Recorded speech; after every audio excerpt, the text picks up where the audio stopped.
Hello, I'm Bood FM and thanks for checking out my video. If you're brand new to my channel, hopefully by the end of it, you'll be a subscriber. If you're already a subscriber, as always, thanks for checking out another video. While you're all here together, smash the like button, do me a favour, helps my channel grow, helps more people find it, and I do appreciate it. If you are new, feel free to subscribe and also hit the notification bell and you'll never ever miss an episode, hopefully. Right then, what's this about? Well, obviously the World Cup is on in Russia. Gareth Southgate has picked his 23-man squad, and yeah, we've only played one game at the time of filming. We did alright, we won, so fair play. But is it the right squad? Football is a game of opinions. We've all got different opinions. We probably agree on most of that squad. There's probably a few players you might have took, a few players you wouldn't have taken. And so I thought what we should do is go to the World Cup with that 23-man squad and Gareth Southgate in charge and see how he does. But then replay the simulation, but give Gareth a different 23-man squad. Give him a squad of a B team players, players that nearly made it, the next best. And let's see if they can do a better job than the team that are actually there. Now, obviously, like I just said, football is a game of opinions. So the squad I've picked as the B team squad, you might not agree with, so don't abuse me for it. But I would like to know who you would have taken, maybe differently. Give me some ideas. There is one player I nearly picked that I reckon some of you might mention. I'll talk about that later. So what I've done is we've just simulated into the future. So the World Cup isn't exact to the exact World Cup that's happening now, but both teams, A and B, will be entering the World Cup and will be playing the same teams in the same group. After that, anything can happen. Well, if they get out of the group, that is. So, shall we get into it and let's explain it a little bit further. It's going to be fun, this. Now here we are on the England squad. I put Gareth Southgate back in charge. Now I had to take over and make sure he picked the exact 23-man squad that he has actually taken, because it's the computer and the computer wouldn't do that. So I've got a save file at the beginning of this World Cup with the 23-man squad that has gone to Russia, and then I've got a save file with the 23-man squad that I've picked of the nearly men, the guys who didn't go to Russia. What we're going to do is have a look at the group. They're in Group H, different opponents than in real life, but they will be facing the same opponents. But honestly, I know I maybe could have found the exact Russia database, but once you're out of the groups anyway, it's a lottery, so it never becomes a full exact experiment really, but it should give us a rough idea. It'd be interesting if this B team can do a better job, if some of these guys stand out and basically show you through the power of Football Manager that they should have gone to the World Cup. And like I said, when I show you my team, let me know if you agree with it, if there's some players you wouldn't have taken or some players you would have taken. But yeah, we're here now. England is ranked 18th in the world, which is probably about fair. But let's have a look at what they've got to do. Right then, we'll have a quick look at this A team, and the English guys amongst you should know the 23 boys that have gone to Russia. We'll just go through them quickly. We've got Jack Butland from Stoke, good keeper. Jordan Pickford, again, decent keeper from Everton, good young keepers. Nick Pope from Burnley, who's good. Well, I was quite shocked by this one, I'll be honest with you. Gary Cahill, probably one of our most experienced centre halves. From Chelsea, Harry Maguire, player I quite like. I think he could do with a bit of a attribute upgrade. John Stones from City, again, decent player. Kyle Walker, again from Manchester City, right back. Kieran Trippier, who played great in that first game, I think, good player, Manchester lad. Phil Jones, yeah. Alexander Arnold, Trent Alexander-Arnold, lad from Liverpool, only young, good young player. Eric Dyer from Spurs, can play in quite a few positions. We've got Ashley Young, who's kind of changed himself over the years. He's crap on this game though. Danny Rose, good player. Fabian Delph, yeah, my face says it all. Jordan Henderson, yeah. Loftus-Cheek, he's had a good season. I think he's better than his attributes on the game this year. Jesse Lingard is alright, he's average I reckon. Raheem Sterling, no end product in my opinion, but yeah. Dele Alli, good player. I think I don't know. I think he could be better. We've got Jamie Vardy, experience, 31, goal scorer. Danny Welbeck, or when he was at United, I used to call him Danny Wellshit. And then we've got Harry Kane, probably our best player, top player in it, goal scoring machine. And Marcus Rashford, good young striker. So it's quite a young squad, quite an inexperienced squad.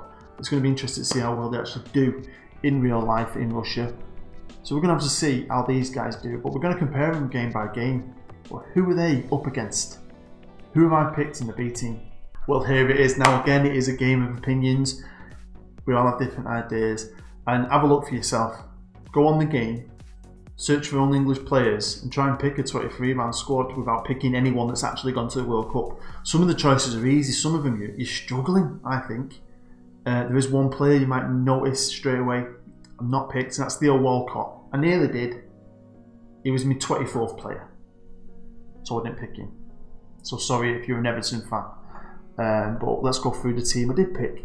And I did pick Burnley's actual keeper, Tom Heaton. Who I'd have took him instead of Pope in real life. So we've got Tom Heaton. Joe Hart. He's crap, innit? I know. But he's got a bit of experience. And he's the best, one of the best of a bad bunch. I nearly took a young keeper, but I didn't. So we've got Joe Hart, and then we've got Fraser Forster from Southampton. Again, really good keeper on here. So we've got 3 experienced keepers instead of like in the A team. There's 3 young keepers. Ryan Shawcross. I know Stoke have just got relegated, but he's a big lad. He's an okay centre half. So I picked Ryan Shawcross. We've also got Michael Keane, who I like, to be fair. I'm surprised he didn't go. Everton player, quite like him. Chris Smalling, who nearly went. I think it was between him and Jones, and we took Jones. If you had to pick, I don't like either of them, and I'm a United fan. I'd have picked Smalling. Ben Mee, who I quite like. Burnley lad again, I think he's done alright. He's only 28. And I was struggling for centre half, so I picked Ben Mee. We've got Nathaniel Klein, who I do like. Rapid. He used to be rapid, I think he's slowed down a bit. Only 27, I like him a lot. Bertrand, he's a left back, he can cover at right back. But again, another good player. Aaron Cresswell, who's good in this game. Plays for West Ham. Can play centre half and left back. And I went for Luke Shaw, because again, for some reason he does well in this game, even though his stats aren't that great. He hasn't had a lot of playing time in real life. Onto midfield, and I picked John Joe Shelby because he's not bad. I think he had a good year, and he can pass the ball. So I've gone for John Joe Shelby.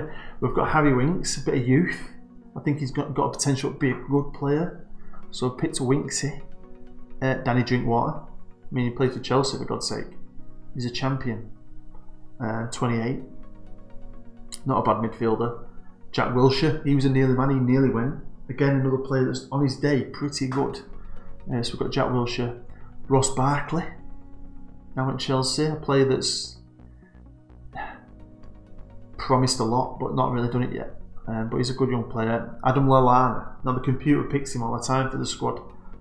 Maybe he's not going in real life because of his injury this year, but good player again. Chamberlain, now I was thinking Walcott. Chamberlain, the wings would be quite good. I like Chamberlain, my wife likes him. Daniel Sturridge, when he's fit, he can score a goal.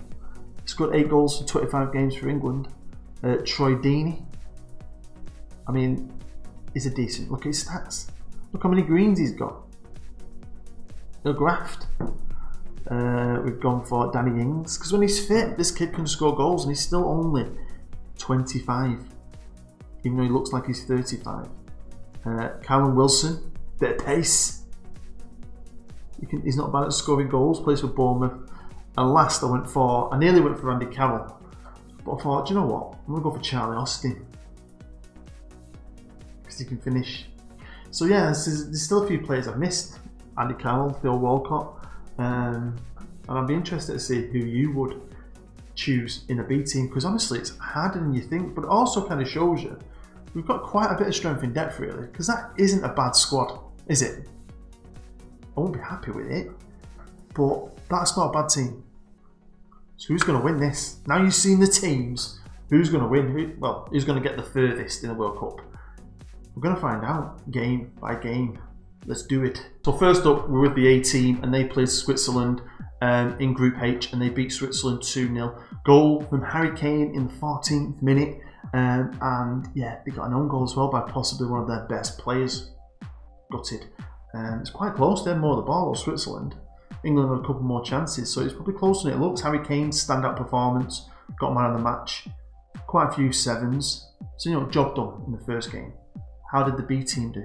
Well, they didn't do bad. They did exactly the same. They beat Switzerland 2-0 themselves. Goals from Jack Wilshere and Daniel Sturridge, both at the end of each half. To be fair though, they didn't have as many chances. And again, they had a lot less of the ball. Don't forget, they've got the same manager, same tactics, so he's just got a different squad. But they won. They've done the job. Lallana got man of the match. And I'd say as a team, though, they didn't play as well, but they won. Back to the A team, and it's their second game, and it was against Australia, and they drew 0-0. No offence to the Aussies, but it's a game England should be winning. Stones got man of the match.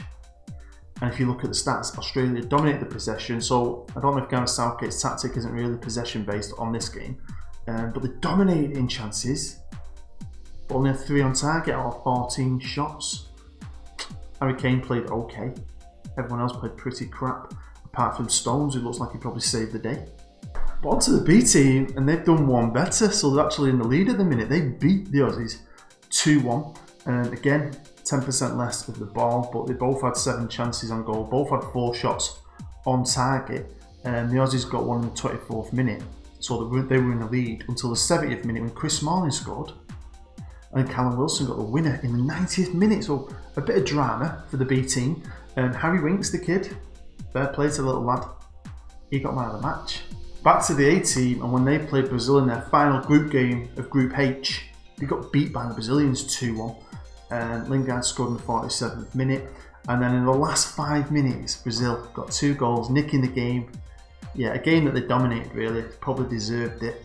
Sandro got man of the match. Looking at the England average ratings, the best player was Harry Kane with a 7.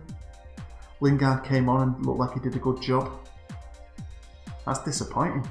And looking at Group H for the A team, they did enough, just with a win, a draw, or a loss. Got 4 points and beat the Swiss on goal difference by a goal, is that? Or 2 goals, whatever that is.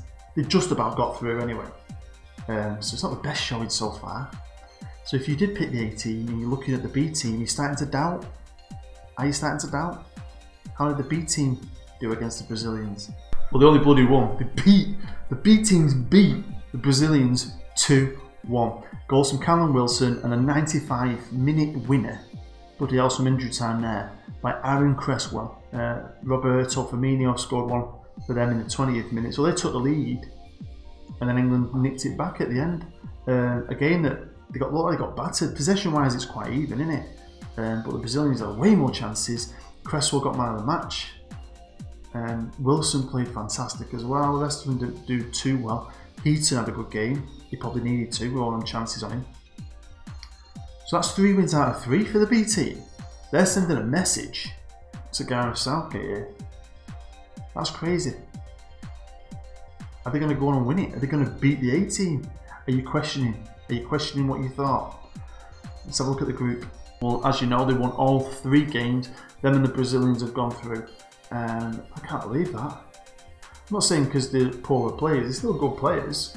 But you just expect, because that's the team that's been picked in real life, that they'd be the better team, but at the minute, they're not. So how have they done in the next round? Well, the A team drew Nigeria in the second round of the World Cup, and they beat them 3-1. So they put in a good performance against, it's Nigeria, not the best team in the world. Got goals from Lingard and 2 goals from Harry Kane. Dominated the game really, edged it in possession, loads more chances. Harry Kane got man of the match. Two good performances there. Him and Lingard looked like they did pretty well. Dele Alli put in a decent shift, and Stones did okay at the back. So they're through. How did the B team do? Well, they're out. Gutted, absolutely gutted. They got beat in the second round by Bosnia, and here's Bosnia, 1-0. Pretty even game though, isn't it, eh? 11 shots to their 12. They only managed 1 shot on target. Gutted. They ended up with Troy Deaton, he got sent off, you muppet. Wilson got injured. They scored their goal in the 67th minute. Bang average performance by the entire team. Yeah, gutted. They've done so well in the group stages. They look like we're the nearly men, but we're the better men. That's what I'm starting to think, going through this bit by bit. Dominated the group, won every game, get Bosnia. You expect them to get an easy opponent because they won the group. Get Bosnia, get beat. Whereas the A team are still in it. And when it came to the quarter final, they started to pick up some pace here. They started to show maybe they are the 23 lads that should definitely go and the 23 lads that have gone in real life, because they beat France, and a very good French team, 4-1. 2 goals from Rashford, a goal from Danny Welshit, and Dele Alli got one in the 91st minute. Evenish game when it came to chances. Rashford got man of the match as well. Harry Kane got brought off for being rubbish. Pickford got injured. Hopefully that was not a serious injury. And they go through the semis and they get Colombia and beat them 3-1. I'll be honest with you, I've said this on other videos. England are overpowered, right? I think sometimes I've seen England win a few World Cups and you think it's not real life. But this young team is giving me a bit of hope for real life now, seeing this, to see them struggle in the groups compared to the B team. And then the B team just go straight out, and now they're in the World Cup final. Beating Colombia 3-1. Harry Kane, Rashford's on fire all of a sudden. That's 4 goals in 2 games. His second man of the match performance. In another even game though.